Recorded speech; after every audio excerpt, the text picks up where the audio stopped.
Hello and welcome to Bay 1. This is Jafar Moraxi on Thursday, March the 17th. We are here doing a patch notes review for Robocraft regarding the Proto-Seeker update. So let's get in and take a look. Basically, the Proto-Seeker is a new weapon that's been introduced with the latest version of Robocraft. There's been some initial how do we call it?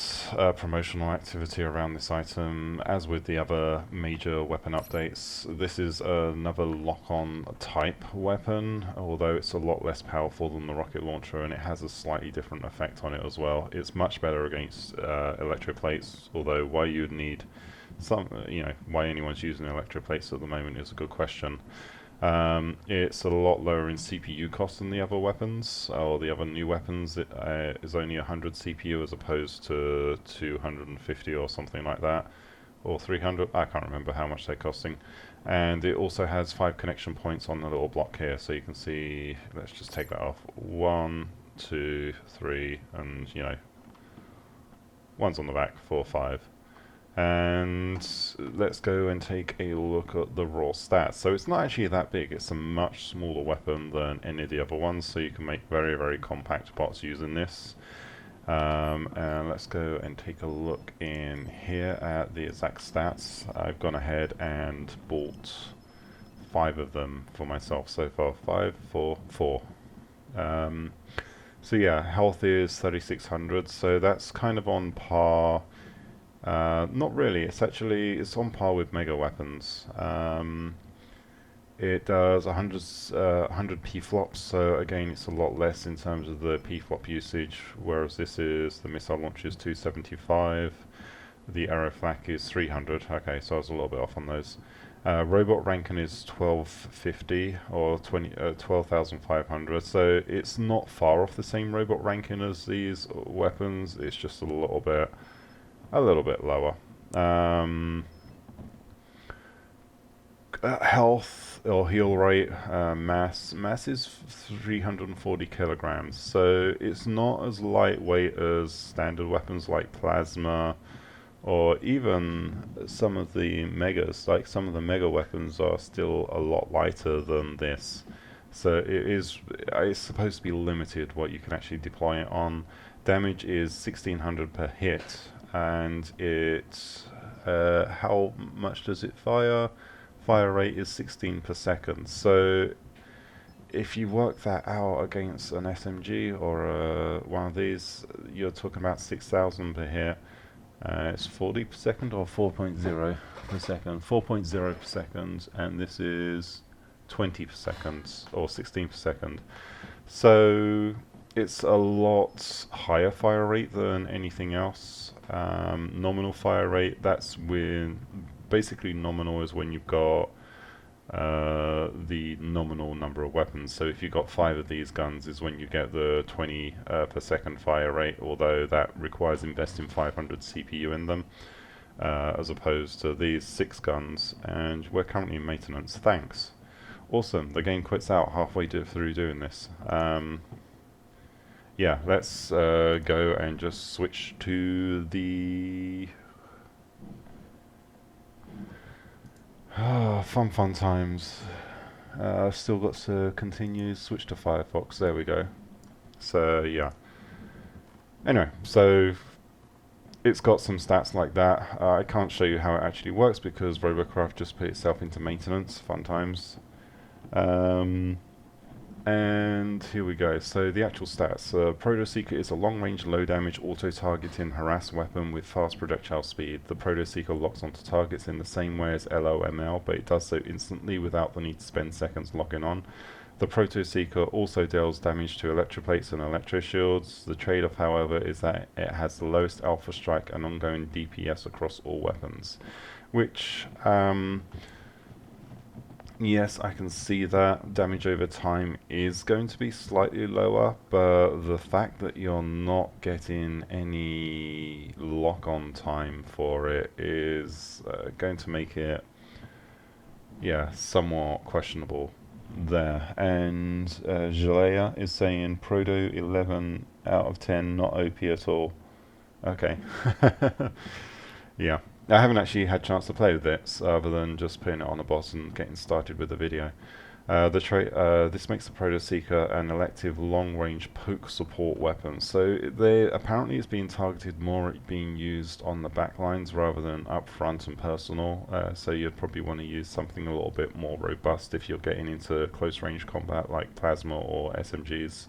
Or lasers, sorry, not SMGs, I keep doing that. There's also now a center robot button, so that you can actually center the robot within the bay, which will be very, very useful, especially if you buy robots from the store and you can't work out how to use the normal controls like the arrow keys and stuff to move the robot around in the bay. So that's pretty cool. Balance a glass round in a cube now has the same connections on as its non-glass variant, which I noticed that it was a little bit of a odd thing trying to build some stuff with those. Lamp health has been reduced to match single armor cubes, so you're no longer able to take advantage of lamps having a lot more hit points. Dish shield module health raised, so that's almost doubled on the module health, which I kind of agree with. Is a little bit easy to shoot off. Power usage has been lowered, so it's a 20% reduction in power usage. Blink module health raised to 9,000 from 5,000, so there you're looking more about a 40% increase, and power usage has been lowered to 65 from 70, so that's only like a 6 or 7% reduction in power usage, but it should still make a big difference. And the cooldown time for Blink has been reduced to 25 seconds, which that's going to be fun. And the other big thing, it now cancels lock-on effects when activated, which that's going to definitely be a defensive move against the Proto-Seeker. So anyway, some other improvements. Overclocking in test now goes up to OCL 15. Error flag explosions. Let me just restart Steam here while we're doing this. Hopefully it should. We'll see if it's actually in permanent maintenance or not. But overclocking in test mode goes to LCS 16. Error flag exposures used to occur when near a target. So this is a complaint that some people were getting when they were using error flags. They didn't seem to be doing damage, but they were hitting.